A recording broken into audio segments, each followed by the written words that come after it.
ওম শান্তি। আজিৰ তাৰিখ 26 জুলাই 2025 বৰ্ষ। প্ৰাতঃ মুৰলী বাপদাদা মধুবন। আজিৰ পিতাৰ অমৃতবাণী হৈছে, মৰমৰ সন্তানসকল, এই সংগম যোগ বিকৰ্ম বিনাশ কৰাৰ যোগ। এইটো যোগত তোমালোকে কোনো ধৰণৰ বিকৰ্ম কৰিব নালাগে। পবিত্ৰ নিশ্চয় হ'ব লাগে।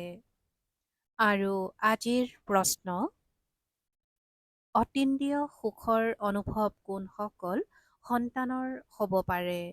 পিতাই উত্তৰত কৈছে, যিসকল সন্তান অবিনাশী জ্ঞান ৰত্নেৰে ভৰপূৰ, তেওঁলোকৰেই অতীন্দ্ৰিয় সুখৰ অনুভৱ হ'ব পাৰে। যিয়ে যিমানেই জ্ঞান জীৱনত ধাৰণ কৰে, সিমানেই চহকী হয়। যদি জ্ঞান ৰত্ন ধাৰণ নকৰে, তেন্তে গৰীব হয়। পিতাই তোমালোকক অতীত, বৰ্তমান আৰু ভৱিষ্যতৰ জ্ঞান দি ত্ৰিকালদৰ্শী কৰি আছে। আৰু আজিৰ গীত, ওম নমঃ শিৱায়।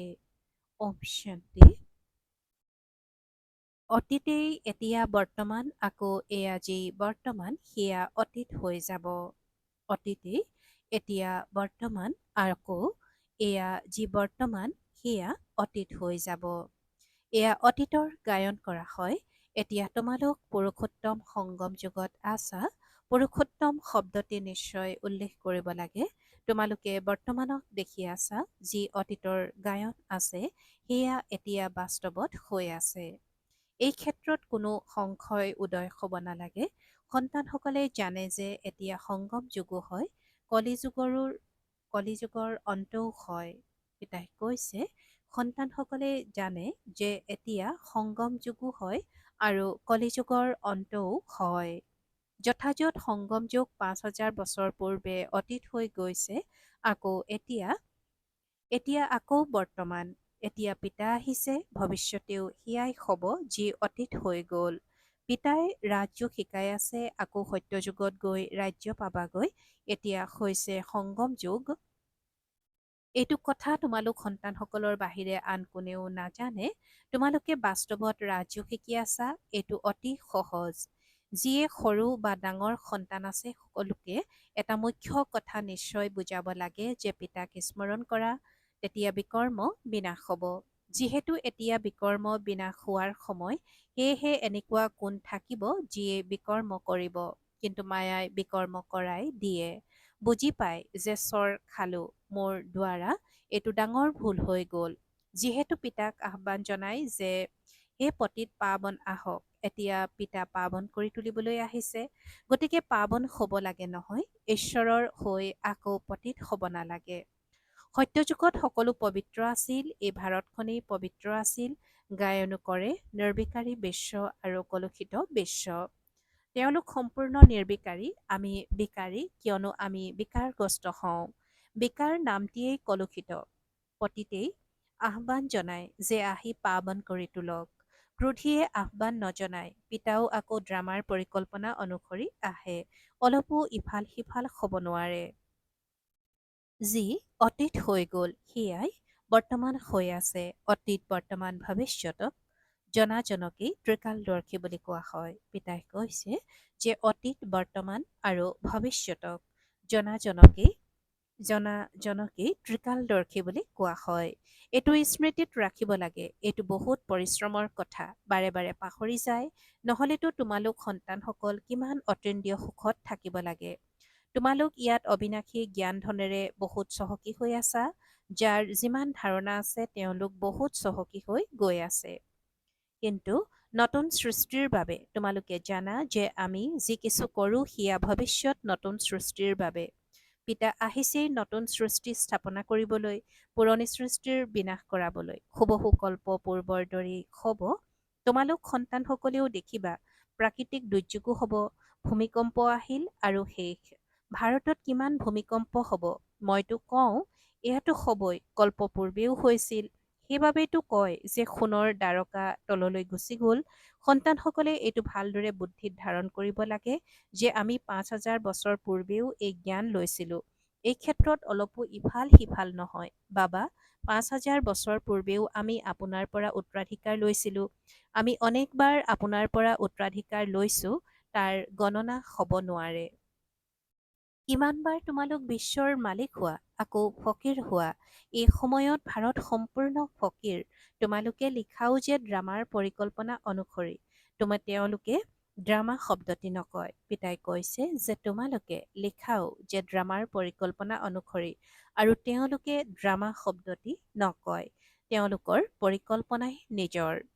তোমালোকে কোৱা যে ড্ৰামাৰ পৰিকল্পনা অনুসৰি আমি পুনৰ ৫,০০০ বছৰ পূৰ্বৰ দৰে স্থাপনা কৰি আছো।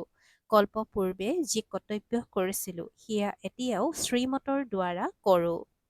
শ্ৰীমতৰ দ্বাৰাই শক্তি লওঁ। শিৱ শক্তি নামো আছে নহয়।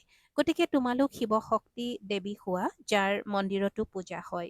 তোমালোকেই দেৱী হোৱা, যিসকলে পুনৰ বিশ্বৰ ৰাজ্য লাভ কৰে। জগত অম্বাক চোৱা, কিমান পূজা হয়, অনেক নাম ৰাখি দিছে। হওঁতেতো এগৰাকীয়ে, যেনেকৈ পিতাও এজনেই শিৱ। তোমালোকেও বিশ্বক স্বৰ্গ কৰি গঢ়ি তোলা, গতিকে তোমালোকৰ পূজা হয়। অনেক দেৱী আছে। লক্ষ্মীৰ কিমান পূজা কৰে। দীপাৱলীৰ দিনা মহালক্ষ্মীক পূজা কৰে। তেওঁ হৈছে মুখ্য। মহাৰজা মহাৰাণী একেলগে কৰি মহালক্ষ্মী বুলি কৈ দিয়ে। তাত দুয়ো আহি যায়। আমিও মহালক্ষ্মীৰ পূজা কৰিছিলোঁ। ধন বৃদ্ধি হ'লে ভাবিব যে মহালক্ষ্মীৰ কৃপা হ'ল। বছ প্ৰত্যেক বছৰে পূজা কৰে। বাৰু তেওঁৰ পৰা ধন বিচাৰে, দেৱীৰ পৰা কি বিচাৰিব? তোমালোক সংগমযোগী দেৱীসকল স্বৰ্গৰ বৰদান দিওঁতা হোৱা। মনুষ্যই এইটো গম নাপায় যে দেৱীসকলৰ দ্বাৰা স্বৰ্গৰ সকলো কামনা পূৰ্ণ হয়। তোমালোক দেৱী নোহোৱা জানো? মনুষ্যক জ্ঞানদান কৰা, যাৰ দ্বাৰা সকলো কামনা পূৰ্ণ কৰি দিয়া। বেমাৰ আদি হ'লে তেতিয়া দেৱীসকলক ক'ব, আৰোগ্য কৰক, ৰক্ষা কৰক। অনেক প্ৰকাৰৰ দেৱী আছে। তোমালোক হৈছা সংগম যুগৰ শিৱশক্তি দেৱী। তোমালোকেহে স্বৰ্গৰ বৰদান দিয়া। পিতায়ো দিয়ে, সন্তানসকলেও দিয়ে। মহালক্ষ্মীক দেখুৱাই, নাৰায়ণক গুপ্ত কৰি দিয়ে। পিতাই তোমালোক সন্তানসকলৰ কিমান প্ৰভাৱ বঢ়ায়। দেৱীসকলে ২১ জন্মৰ বাবে সুখৰ সকলো কামনা পূৰ্ণ কৰে। লক্ষ্মীৰ ওপৰত ধন বিচাৰে। ধনৰ কাৰণেই মনুষ্যই ভাল কাম কাজ আদি কৰে। তোমালোককতো পিতা আহি গোটেই বিশ্বৰ মালিক কৰি তোলে। প্ৰচুৰ ধন দিয়ে। শ্ৰী লক্ষ্মীনাৰায়ণ বিশ্বৰ মালিক আছিল, এতিয়া কঙাল। তোমালোক সন্তানসকলে জানা ৰাজ্যৰ আকৌ লাহে লাহে কেনেকৈ অৱৰোহণ কলা হয়। পুনৰ্জন্ম লওঁতে লওঁতে কলা কম হৈ হৈ এতিয়া চোৱা কেনেকুৱা অৱস্থা হৈ গৈছে। এয়াও নতুন কথা।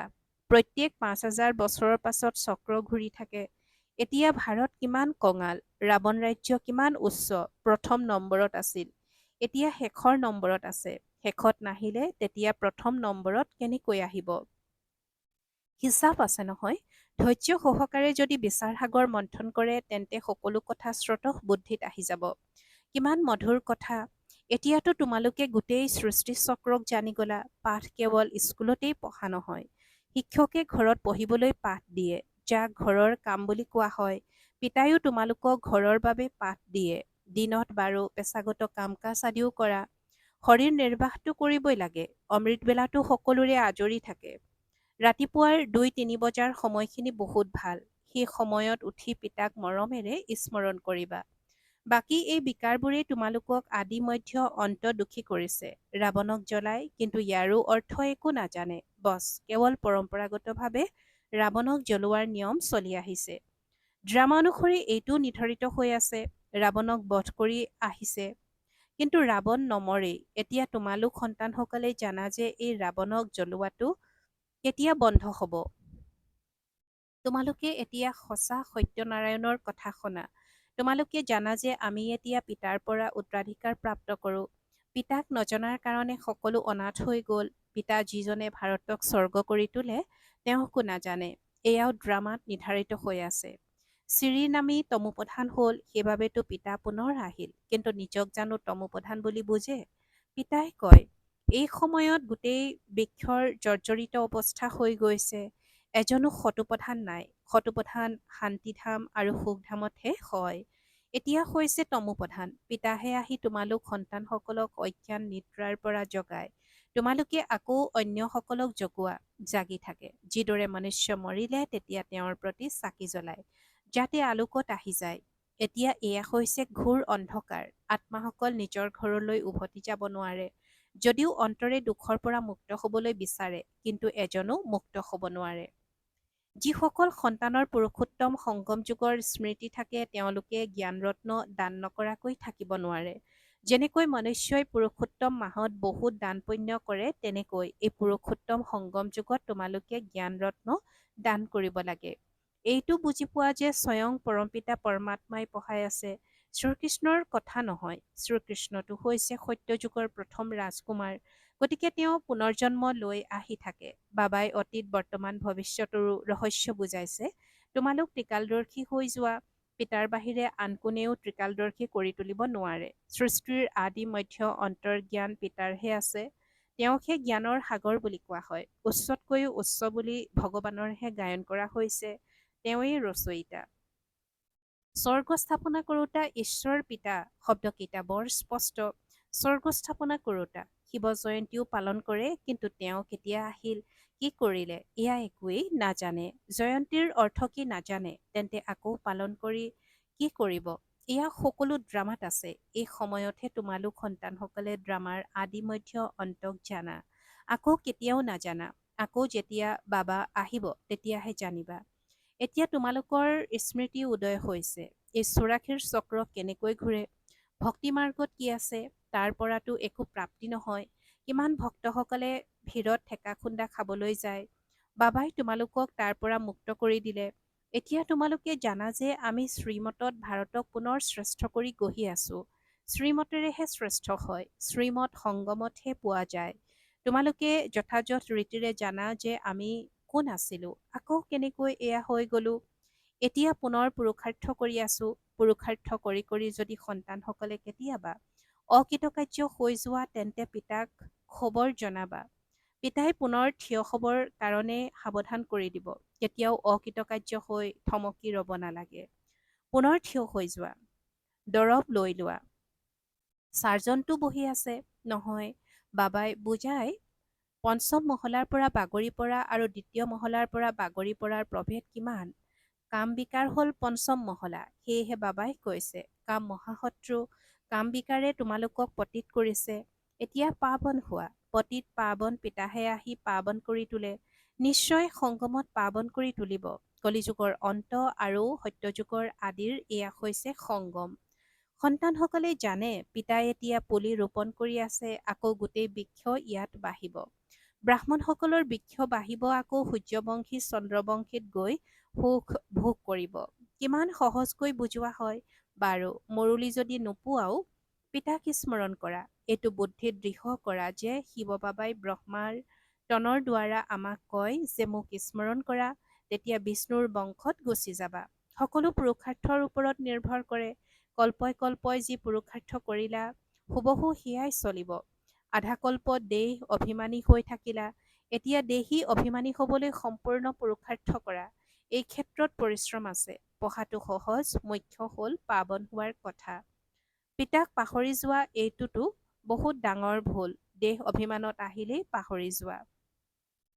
শৰীৰ নিৰ্বাহৰ অৰ্থে পেছাগত কাম কাজ আদি বাৰু ৮ ঘণ্টা কৰা, বাকী ৮ ঘণ্টা স্মৃতিত থাকিবৰ কাৰণে পুৰুষাৰ্থ কৰিব লাগে। সেইটো অৱস্থা সোনকালে নহ'ব। অন্ততঃ যেতিয়া এইটো অৱস্থা হ'ব, তেতিয়া বিনাশ হ'ব। কৰ্মাতীত অৱস্থা হ'লে তেতিয়া এই শৰীৰ থাকিব নোৱাৰে। এৰিব লাগিব। কিয়নো আত্মা পবিত্ৰ হৈ গ'ল নহয়। যেতিয়া ক্ৰমানুসৰি কৰ্মাতীত অৱস্থা হৈ যাব, তেতিয়া যুদ্ধ আৰম্ভ হ'ব। তেতিয়ালৈকে আখৰা চলি থাকিব। ভাল বাৰু। অতি মৰমৰ কল্পৰ পাছত পুনৰাই মিলিত হোৱা সন্তানসকলৰ প্ৰতি মাতা পিতা বাপ দাদাৰ স্নেহপূৰ্ণ স্মৰণ আৰু সুপ্ৰভাত। আত্মিক পিতাৰ আত্মিক সন্তানসকলৰ প্ৰতি নমস্কাৰ আৰু আত্মিক সন্তানসকলৰ আত্মিক মাত পিতা আৰু বাপ দাদাৰ প্ৰতি স্নেহপূৰ্ণ স্মৰণ আৰু সুপ্ৰভাত আৰু নমস্কাৰ নমস্কাৰ নমস্কাৰ। আৰু আজিৰ ধাৰণাৰ বাবে মুখ্য সাৰ প্ৰথমতে। এই পুৰুষোত্তম মাহত অৰ্থাৎ সংগম যুগত অবিনাশী জ্ঞানৰত্ন দান কৰিব লাগে। অমৃতবেলা উঠি বিচাৰ সাগৰ মন্থন কৰিব লাগে। শ্ৰীমতত শৰীৰ নিৰ্বাহ কৰিও পিতাই যি ঘৰৰ কাম দিছে সেয়াও নিশ্চয় কৰিব লাগে। দ্বিতীয়তে, পুৰুষাৰ্থত কেতিয়াবা বাধা আহিলে পিতাক খবৰ জনাই শ্ৰীমত ল'ব লাগে। ছাৰজনক সকলো কথা শুনাব লাগে। বিকৰ্ম বিনাশ কৰাৰ সময়ত কোনো বিকৰ্ম কৰিব নালাগে। আৰু আজিৰ বৰদান। অখণ্ড যুগৰ বিধিৰে অখণ্ড পূজ্য হওঁতা শ্ৰেষ্ঠ মহান আত্মা হোৱা। অখণ্ড যুগৰ বিধিৰে অখণ্ড পূজ্য হওঁতা শ্ৰেষ্ঠ মহান আত্মা হোৱা। আৰু আজিৰ বৰদানৰ ব্যাখ্যা। আজিকালি যিসকলক মহান আত্মা বুলি কোৱা হয় তেওঁলোকৰ নাম অখণ্ডানন্দ আদি ৰাখে, কিন্তু সকলোতে অখণ্ড স্বৰূপটো তোমালোক হোৱা। আনন্দটো অখণ্ড, সুখতো অখণ্ড, কেৱল সংগ দুখত নাহিবা। আনৰ অৱগুণ দেখি শুনি আওকাণ কৰা, তেতিয়া এইটো বিশেষত্বৰে অখণ্ড যোগী হৈ যাবা। যিসকল অখণ্ড যোগী তেওঁলোকেই অখণ্ড পূজ্য হয়। গতিকে তোমালোক এনেকুৱা মহান আত্মা, যি আধাকল্প স্বয়ং পূজ্য স্বৰূপত থাকা আৰু আধাকল্প তোমালোকৰ জড় চিত্ৰৰ পূজা হয়। আৰু আজিৰ শ্লোগান। দিব্য বুদ্ধিয়েই শান্তিৰ শক্তিৰ আধাৰ। পিতাই শ্লোগানত কৈছে, দিব্য বুদ্ধিয়েই শান্তিৰ শক্তিৰ আধাৰ। ওম শান্তি। আৰু আজিৰ অব্যক্ত সংকেত। সংকল্প শক্তি জমা কৰি শ্ৰেষ্ঠ সেৱাৰ নিমিত্ত হোৱা। সংকল্প শক্তি জমা কৰি শ্ৰেষ্ঠ সেৱাৰ নিমিত্ত হোৱা। যিয়ে নিজৰ সূক্ষ্ম শক্তিসমূহক মন বুদ্ধিক পৰিচালিত কৰিব পাৰে, তেওঁলোকে আনৰো পৰিচালিত কৰিব পাৰে। তেওঁলোকে আনকো পৰিচালিত কৰিব পাৰে। সেইকাৰণে নিজৰ ওপৰত নিয়ন্ত্ৰণ শক্তি, শাসন কৰাৰ শক্তি থাকিলে এয়াই যথাৰ্থ পৰিচালনা কৰাৰ শক্তি হৈ যায়। লাগিলে অজ্ঞানী আত্মাসকলক সেৱাৰ দ্বাৰা পৰিচালনা কৰা বা ব্ৰাহ্মণ পৰিয়ালত স্নেহ সম্পন্ন, সন্তুষ্টতা সম্পন্ন ব্যৱহাৰ কৰা, দুয়োটাতে সফল হৈ যাবা। ওম শান্তি।